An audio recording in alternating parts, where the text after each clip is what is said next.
কি পরোটা আর মটনের দোকান করেছে মহেশ। আমার দোকানের বিক্রি কমে যাবে ভেবে চিন্তায় পড়েছিলাম, কিন্তু আজ 3 দিন ধরে ওর দোকানে কেউ যাচ্ছে না দেখে খানিকটা নিশ্চিন্ত হলাম। চতুর মহেশ তার দোকানে বিক্রি বাড়ানোর জন্য নতুন এক উপায় বের করেছিল। মহেশের দোকানের ওপর লেখা বিহারি মটন। দাদা দিদি আসুন, বিহারি মটন খেয়ে দেখুন। গরম গরম পরোটা আর বিহারি মটন খেলেই ভরবে পেট আর মন। পথচলিত কয়েকজন এসে তার দোকানের সামনে দাঁড়ালো।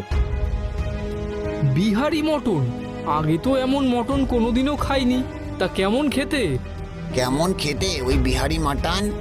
আরে খেলেই বুঝবেন কেমন সুস্বাদু। একবার খেলে বারবার চাইবেন। এত করে যখন বলছো তখন এক প্লেট খেয়েই দেখি। দাও, এক প্লেট বিহারি মটন দাও। আমাকেও দিন। আরো কিছু মানুষ এলো মহেশের দোকানে।